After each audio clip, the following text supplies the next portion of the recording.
Dari tanah Batak, Sumatera Utara, ada kuliner sate kerang yang istimewa.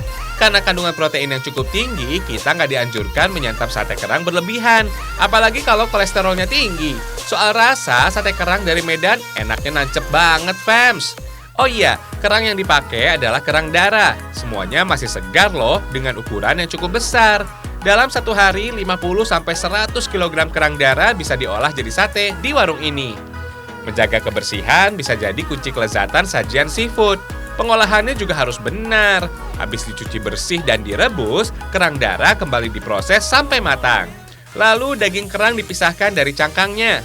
Lalu masak dengan bumbu khas yang pedas dan kaya rempah. Harum loh, fams. Kerang bisa langsung dimakan walau nggak dibakar.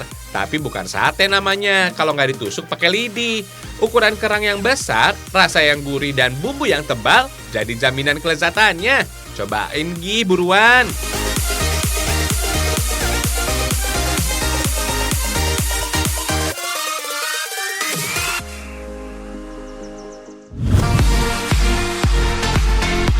Sekarang waktunya tim sate nih. Kuliner Endes ini banyak banget loh jenisnya. Di Medan ada sate unik dengan bumbu Padang. Aneka sate mulai dari udang, cumi, sapi, kerang, ayam, dan tiram bisa kalian pilih. Proses pembakaran jadi ciri khas sate. Semakin hitam sate dibakar, sebenarnya jadi kurang sehat, walau rasanya tetap nikmat. Buat yang suka pedas-pedas ala sate Padang, pilihan bumbunya ada di sini.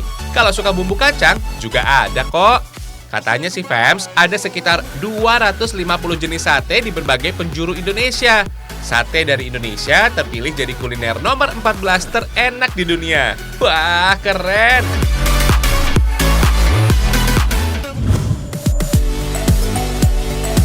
Sekali-kali, yuk icip-icip makanan ala Sultan. Seafood mahal ini, fams, di pasaran harganya bisa di atas Rp700.000 per kilogramnya loh. Wah, kalau punya 10 jempol, semuanya buat si lobster bambu dengan saus asam pedas manis ini deh. Rasanya juara satu. Ukurannya besar, udah pasti punya daging yang tebal. Lembut gurihnya berasa banget dengan sentuhan bumbu yang menyatu. Kaya kandungan omega 3 dan vitamin B12 yang mampu merawat kesehatan otak, lobster juga tinggi protein. Bagi yang sensitif sama protein hewani, hati-hati hilaf ya sama nikmatnya. Dikenal sebagai udang raksasa, mengolah lobster gampang-gampang susah. Lobster yang baik kondisinya harus segar, alias yang masih hidup sebelum diolah. Merebus atau memanggang jadi cara yang paling umum untuk mengolah lobster. Tapi lobster juga bisa loh digoreng langsung dengan olahan bumbu atau saus yang minimalis. Lezatnya rasa asli dari lobster justru makin menonjol. Ini dia, lobster bambu saus asam manis pedas. Sedap! Di wilayah perairan Pulau Karimun Jawa, ada tempat penampungan sementara lobster-lobster laut hasil tangkapan para nelayan. Ada lobster bambu, lobster mutiara, dan jenis lainnya. Perbedaan lobster bambu dan lobster mutiara paling nampak terlihat dari corak warnanya. Di sini, lobsternya besar-besar, fams. Bahkan, lobster mutiara ada yang beratnya mencapai 3 kg seekor. 1 kg lobster mutiara bisa di atas Rp1 juta, fams. Waduh, anak kos-kosan di tanggal tua bakal menangis nih kalau tahu harganya. Hihihi.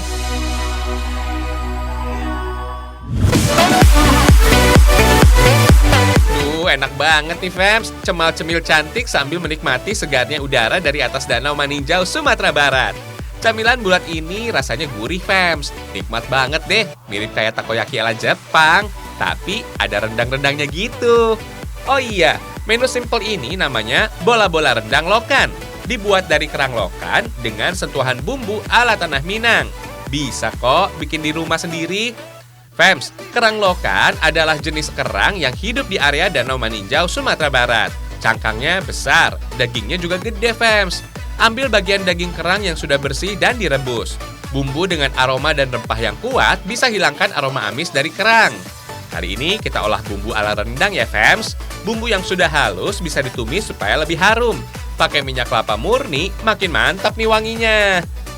Kalau di Padang, ada bumbu ambu, terbuat dari parutan kelapa sangrai yang bikin bumbu rendang lebih gurih. Tambahin ketumbar dan merica bubuk biar makin endes. Oh iya, berhubung besar ukurannya, kerang lokan bisa dibelah jadi 2, fams. Yakin deh, bumbu bakal lebih meresap lagi. Daun kunyit, serai, daun jeruk, dan daun salam yang dimasak utuh wanginya menggoda. Lanjut, masukkan kerang lokan dan masak sampai kering. Sambil nunggu, kita buat adonan bola, fams. Bahannya cuma terigu dan telur aja. Jangan lupa tambahkan air dingin supaya hasilnya lebih garing di luarnya. Dengan wajan cetakan khusus, bola-bola rendang lokannya udah bisa dimasak. Widih, persis ya kayak bikin takoyaki dari Jepang. Adonan bola-bola diisi rendang lokan dan irisan daun bawang di tengahnya. Bentuk hingga bulat sempurna dan masak hingga warnanya cantik dan rata. Sip lah, fams, bola-bola rendang lokan udah mateng nih. Tinggal hias supaya menarik dimakan. Oh iya, konsumsi kerang ternyata bisa meningkatkan kesuburan pria loh, membantu mencegah anemia dan baik bagi kesehatan jantung. Jadi nih, bola-bola rendang kerang lokan.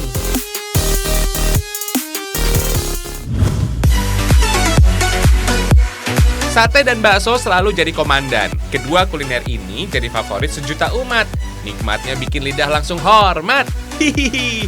Pengen coba bakso yang unik, fams? Silakan datang ke kota Medan. Bakso besar ini udah kayak mau melahirkan. Namanya juga bakso beranak, isinya pasti banyak. Uniknya lagi, fams, penyajian semangkok bakso ini berbeda. Mie putih dan tahu mungkin udah biasa, tapi kuah bakso ini pakai tambahan kerupuk merah. Wah, bakso ayam beranak memang jago bikin enak.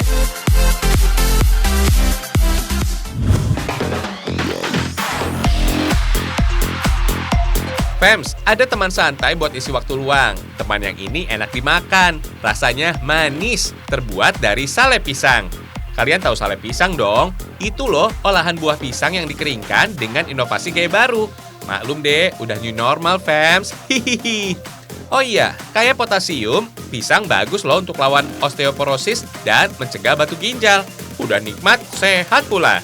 Usaha rumahan dari Garut ini, fams, bisa jadi oleh-oleh yang cukup banyak peminatnya, selain dodol yang udah tenar duluan. Ada beberapa jenis pisang yang bisa diolah menjadi sale. Selain pisang Ambon, pisang Raja, dan pisang Mas, juga enak kok rasanya. Pisang yang sudah kering hitam manis ini, fams, masih harus dipotong kecil-kecil. Tepung dan gula halus jadi dasar adonannya. Jangan lupain telur sebagai pengikat yang alami untuk semua bahan. Potongan sale pisang bisa dimasukkan saat adonan sudah kalis dan rata. Waktunya bikin selimut, fams. Adonan sale pisang dibungkus ke dalam kulit lumpia biar renyah gitu deh. Oh iya, ada 3 varian rasa yang bisa kita buat, yaitu keju, coklat, dan rasa original. Semuanya pasti enak. 1 lembaran kulit lumpia bisa jadi 2 potong sale gulung, fams. Ratusan produksi olahan sale pisang setiap hari ada di sini, fams. Walau usaha rumahan, penjualannya sudah sampai ke luar negeri loh. Wih, ngeri. Setelah digoreng 15 menit, lanjut lapisi sale pisang gulung dengan coklat cair. Ada coklat original, ada juga coklat dengan sentuhan rasa green tea. Enak deh. Tambahan topping kacang almond bikin rasanya jadi makin komplit. Duh, jadi pengen deh. Proses pengemasan jadi tahap finishing, fams. Selain lebih eksklusif, sale pisang gulung jadi nggak mudah alot atau melempem. Maklum deh, dari Garut, Jawa Barat, pengirimannya udah sampai ke Hong Kong, Yordania, Turki, Jerman, dan Prancis. Keren, euy!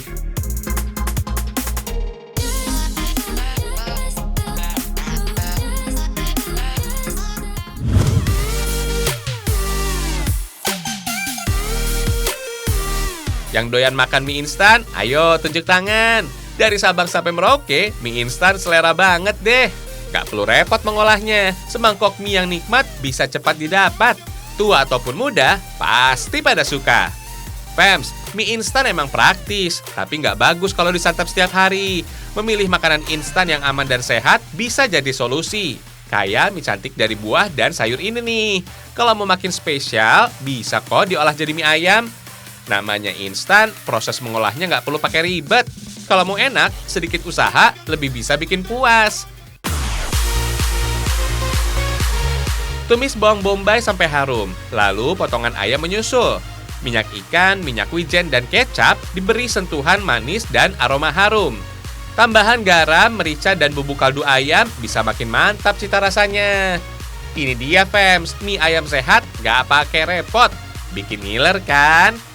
Oh iya, Mie instan sehat ini lahir dari tanah Jawa Tengah, tepatnya di Magelang, fams. Warnanya cantik dan menarik, tanpa bahan pewarna buatan. Semuanya ori dari buah dan sayuran.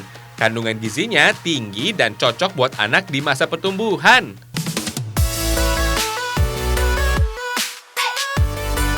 Sayur bayam, sawi, dan kelor mengandung klorofil sebagai zat hijau pada daun. Gak heran, sayuran sakti ini biasa dipakai sebagai pewarna alami untuk industri makanan sehat. Untuk pewarna merah, biasanya yang sering dipakai adalah buah naga atau buah bit. Buah-buahan ini mengandung beta-karoten sebagai pewarna merah yang alami. Oh iya, buah dan sayur untuk mie instan sehat ini, fams, dipasok dari kebun organik petani lokal di Magelang. Keren ya!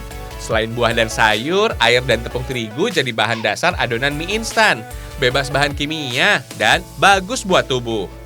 Setelah tercampur rata, adonan mie dipres sampai 5 kali supaya tipis dan mudah dicetak. Kalau pakai pewarna alami, lihat sendiri kan fams, hasilnya cantik dan ngejreng bingits. Adonan mie masuk tahap kukus selama sekitar 30 menit, biar kenyal dan warnanya makin cerah. Supaya tahan lama, prosesnya tanpa pengawet buatan. Cukup di oven 4-6 jam atau sampai kering. Lumayan bisa awet sampai 1 tahun.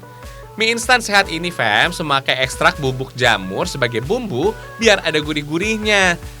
Mantap nih, mie instan sehat dari sayur dan buah aslinya udah jadi.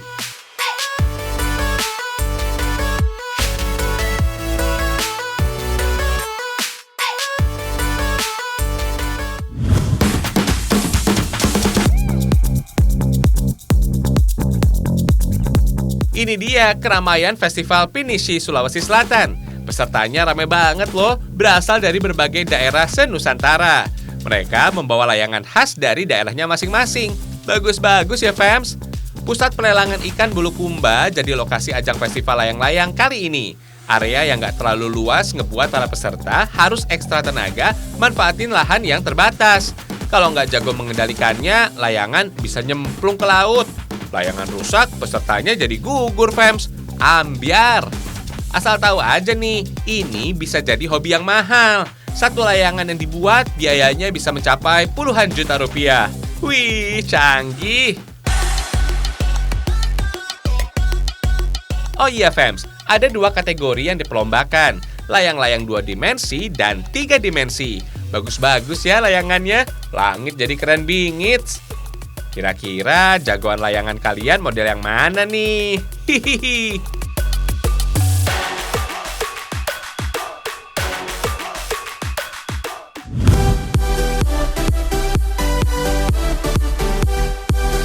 Mumpung lagi musimnya, fams, kita ajak kalian nostalgia ke zaman bocah. Gak usah malu dianggap alay alias anak layangan. Main layangan sungguhan menyenangkan kok. Permainan ini, fams, katanya udah ada sejak ribuan tahun yang lalu. Dahulu kala di pelosok dunia, layang-layang dipakai untuk menangkal kejahatan, menyampaikan pesan, mengukur cuaca atau fenomena alam, sampai mewakili dewa. Kalau di negeri kita sih, layang-layang lebih sering buat bahan aduan sebagai penyalur hobi atau mengisi waktu luang. Di Jawa Barat ada loh satu lokasi berjuluk Kampung Layangan. Sudah sejak lama masyarakat di kampung ini jadi pengrajin layang-layang. Lokasinya ada di Kampung Babakan, Desa Dharma Reja, Sukabumi, Jawa Barat. Di sini diproduksi jenis layang-layang klasik untuk aduan. Kita intip yuk cara buatnya. Bambu tali jadi bahan utama untuk membuat rangka layang-layang. Selain jarak antar ruasnya cukup panjang, jenis bambu ini juga cukup lentur. Jenis bambu tali yang lebih kuat dan tahan serangga sering juga dimanfaatkan untuk bahan bangunan, fams. Kalau untuk layangan, bambu usia sedang berwarna hijau gelap jadi materi yang terbaik. Panjang ruasnya bisa sampai setengah meter. Super deh! Setelah dibelah, buang bagian daging batang. Batang yang ada kulitnya jauh lebih lentur dan kuat ketimbang dagingnya. Biar nggak ada yang berantakan, bambu lanjut diserut sampai halus. Serat bambu yang cukup tajam bisa berbahaya, bisa nancep di tangan, fams. Oh iya, ada 2 jenis ukuran layang-layang buatan sini. Ukurannya 45 x 54 cm, tapi ada juga kok ukuran 50 x 54 cm. Buat layang-layang nggak bisa asal, bentuknya harus simetris biar bisa terbang lawan angin. Benang tipis dari serat bambu kompor dipakai untuk bagian tepi layangan. Kalau untuk tengah rangkanya diikat dengan benang jahit biar lebih kuat.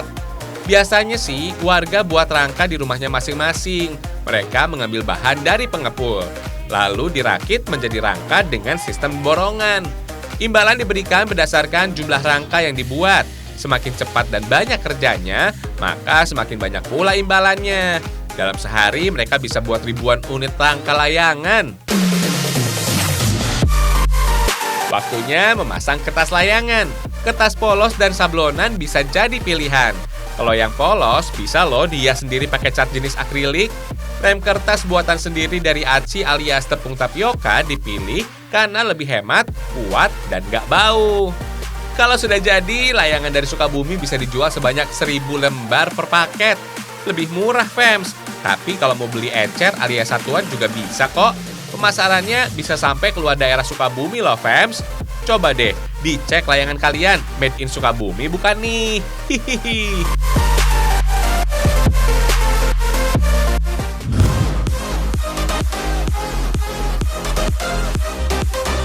Enaknya jalan-jalan nih, Fems. Ayo deh, kita meluncur ke Pulau Karimun Jawa. Ini dia serpihan surga dari Indonesia, Kepulauan Karimun Jawa. Indahnya sungguh mempesona. Mau dilihat dari atas udara sampai ke dasar lautnya, semua bikin mata jatuh cinta. Akses menuju Pulau Karimun Jawa bisa ditempuh dari Pelabuhan Kartini di Jepara. Waktu tempuh penyeberangannya sekitar 5 jam, Fems. Kepulauan Karimun Jawa memang jadi primadona pariwisata alam dari Jawa Tengah. Pulau eksotis ini dikelilingi oleh 26 pulau kecil lainnya. Keindahan panorama alamnya berani diadu deh sama luar negeri sana. Nggak kalah juga loh sama cantiknya Lombok dan Pulau Bali. Fasilitas di sini juga udah lengkap, Fems. Banyak pilihan tempat menginap yang nyaman dan sesuai kantong. Surga banget deh, Fems. Bangun tidur, langsung memandang indahnya panorama Karimun Jawa. Segar udaranya, indah pemandangannya. Kalau momennya pas, berasa kayak pulau pribadi. Setiap sudut alamnya indah buat diabadikan. Ada banyak aktivitas yang bisa dikerjakan. Coba-coba main kayak, seru juga loh, Fems. Air yang tenang dengan kedalaman yang cukup membuat kalian ngerasa aman. Apalagi ada pendamping dan baju keselamatan jadi jaminannya. Nggak perlu nyelam ke air. Dari atas kayak, beningnya hamparan laut, sajikan pemandangan yang menarik. Mau pengalaman yang lebih lengkap? Bisa kok berkeliling gugusan pulau dengan perahu atau menikmati indahnya bawah lautan. Jernihnya air dengan biota laut yang menakjubkan, ngademin banget, Fems. Gak sampai 2 meter menyelam dari permukaan, surga udah kelihatan. Happy banget deh, Fems. Namanya juga liburan, sekalian aja deh senang-senangnya. Mau fasilitas ala-ala piknik juga bisa kok. Pulau Menjangan kecil jadi satu dari 3 pulau berpenduduk di gugusan Karimun Jawa. Di sini kita bisa bakar-bakaran ikan. Asli deh, pengalaman piknik di hamparan pasir putih, nikmatnya nggak ada lawan. Pasti susah buat dilupakan. Mumpung lagi di Karimun Jawa, sekalian deh kita bercanda sama hiu. Hihi, ini nggak bercanda kok, Fems. Hiu-hiu di sini asli, bukan boneka. Spot wisata ini paling populer di Karimun Jawa. Kalian yang gampang ciut, mending minggir dulu deh. Biayanya terjangkau, kita bisa bebas berenang bersama predator imut ini. Ya, hitung-hitung uji nyali deh. Gak perlu khawatir, Fems. Hiu di sini aman, gak bakal menyerang selama kita sopan dan tahu kiat-kiatnya. Biar gak disangka ikan alias umpan, tangan kita harus selalu di atas permukaan air. Selanjutnya, boleh masuk ke kolam asalkan gak ada luka berdarah di tubuh kita. Maklum deh, sebagai predator nomor 1 di lautan, hiu sangat sensitif pada bau amis darah. Stay safe, Fems. Oh iya, penangkaran hiu di Karimun Jawa udah ada sejak 20 tahun lalu. Ada puluhan anak hiu yang ditangkarkan dan siap berenang bareng kalian. Ayo, siapa bernyali nih berenang bareng Baby Shark? Hihihi.